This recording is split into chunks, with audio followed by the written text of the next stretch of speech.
আসসালামু আলাইকুম ওরহমতুল্লাহি ওবারাকাতু। আজকে আমি আছি আশিশুনি থানার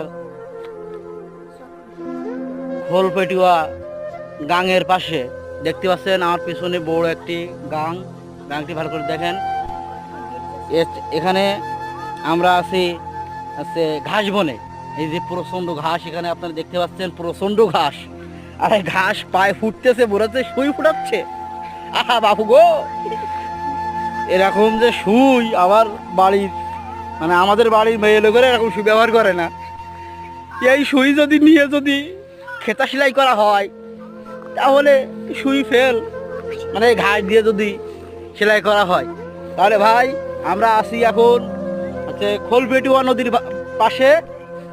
আমরা এখান থেকে আপনাদের দেখানোর জন্য আমরা আসি তিনজন।